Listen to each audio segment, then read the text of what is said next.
पुत्र और पवित्र आत्मा के नाम पर आमीन। आप सभी दर्शकों को जय यीशु। आज हम प्रार्थना के बारे में मनन चिंतन कर रहे हैं। संत लूकास के सुसमाचार के अध्याय 11 में हम देखते हैं कि शिष्य प्रभु यीशु के पास जाकर कहते हैं, हमें प्रार्थना करना सिखाइए, जिस प्रकार संत यूहन्ना बपतिस्ता ने अपने शिष्यों को प्रार्थना करना सिखाया था। और प्रभु यीशु उनको प्रार्थना सिखाते हैं, हे पिता हमारे प्रार्थना। शिष्यों को मालूम था कि यीशु गांव गांव घूमकर, शहर शहर घूमकर अचंभे के कार्य कर रहे थे, भलाई के कार्य कर रहे थे, रोगियों को चंगा कर रहे थे, गरीबों को सुसमाचार सुना रहे थे, कोढ़ियों को शुद्ध कर रहे थे और विभिन्न प्रकार के चमत्कार कर रहे थे। इन सब के पीछे कुछ शक्ति थी और उनको ये मालूम हो गया कि ये शक्ति प्रार्थना से उन्हें मिलती है। और इसी कारण वे प्रभु के पास जाकर कहने लगते हैं, हमें प्रार्थना करना सिखाइए। हम लोगों को प्रार्थना से बहुत बड़ी शक्ति मिलती है। स्तोत्र 121 में स्तोत्रकार कहते हैं, मैं अपनी आंखें पर्वतों की ओर उठाता हूं, क्या वहां से मुझे सहायता मिलेगी?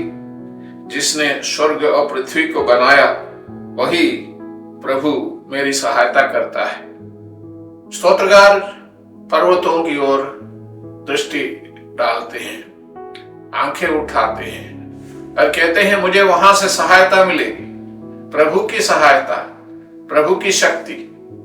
और प्रभु की ओर वे क्यों देख रहे हैं? क्योंकि वचन कहता है आगे वाक्य 3 में, वह तुम्हारा पैर फिसलने नहीं देंगे, वह तुम्हारा पैर फिसलने न देंगे, वह तुम्हारी रक्षा करेगा। प्रभु ईश्वर हमारी रक्षा करता है। और आगे वचन कहता है, प्रभु ही तुम्हारा रक्षक है, वह छाया की तरह तुम्हारे दाहिने रहता है। हम जानते हैं छाया, हमारी छाया हमारे साथ रहती है। और वचन कहता है, प्रभु छाया की तरह तुम्हारे दाहिने रहता है, हमेशा तुम्हारे साथ। प्रभु तुम्हें हर बुराई से बचाएगा, वह तुम्हारी आत्मा की रक्षा करेगा। तुम जहां कहीं भी जाओगे तुम्हारी रक्षा करेगा अभी और अनंत काल तक। और इसी कारण लोग प्रभु की ओर देखते हैं। प्रार्थना में हम प्रभु की ओर देखते हैं। पवित्र वचन में हम पाते हैं कि पुराने विधान के कई ऐसे महान व्यक्ति हैं जो ईश्वर की ओर देखकर, ईश्वर की ओर दृष्टि डालकर प्रार्थना करते थे। निर्गमन ग्रंथ में हम देखते हैं कि मूसा 40 दिन और 40 रात पर्वत पर चढ़कर, सीनाई पर्वत पर चढ़कर उपवास और प्रार्थना में लगे रहते हैं। और उससे बहुत बड़ी ताकत और शक्ति उन्हें मिलती है। और साथ ही साथ वो जानने लगते हैं कि ईश्वर उनसे क्या चाहते हैं और इस्राएली जनता से ईश्वर क्या चाहते हैं। उत्पत्ति ग्रंथ के अध्याय 4 वाक्य 4 और 5 में हम देखते हैं कि प्रभु ने हाबिल पर प्रसन्न होकर उसकी भेंट स्वीकार की, किंतु उसने काइन और उसकी भेंट को अस्वीकार किया।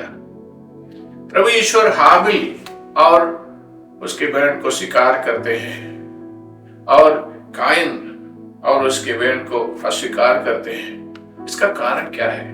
कई लोग बहुत कुछ बताते हैं, लेकिन इसी वाक्य में उसका रहस्य है। प्रभु ईश्वर हाबिल और उनकी भेंट को स्वीकार करते हैं। मतलब सबसे पहले व्यक्ति आता है। जब प्रभु यीशु एक व्यक्ति को स्वीकार करते हैं तो उस व्यक्ति की प्रार्थना को भी, उस व्यक्ति की भेंट को भी स्वीकार करते हैं। इसका मतलब यह है कि प्रार्थना करने से पहले हम अपने अंतःकरण की जांच करें, अपने आचरण को सुधारें, तभी हम प्रभु के सामने आने के लिए योग्य बनेंगे। तभी हमारी प्रार्थना में शक्ति होगी, हमारी प्रार्थना का प्रभाव पड़ेगा।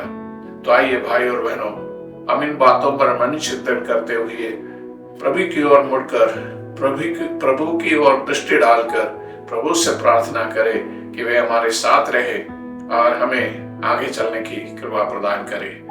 जय यीशु।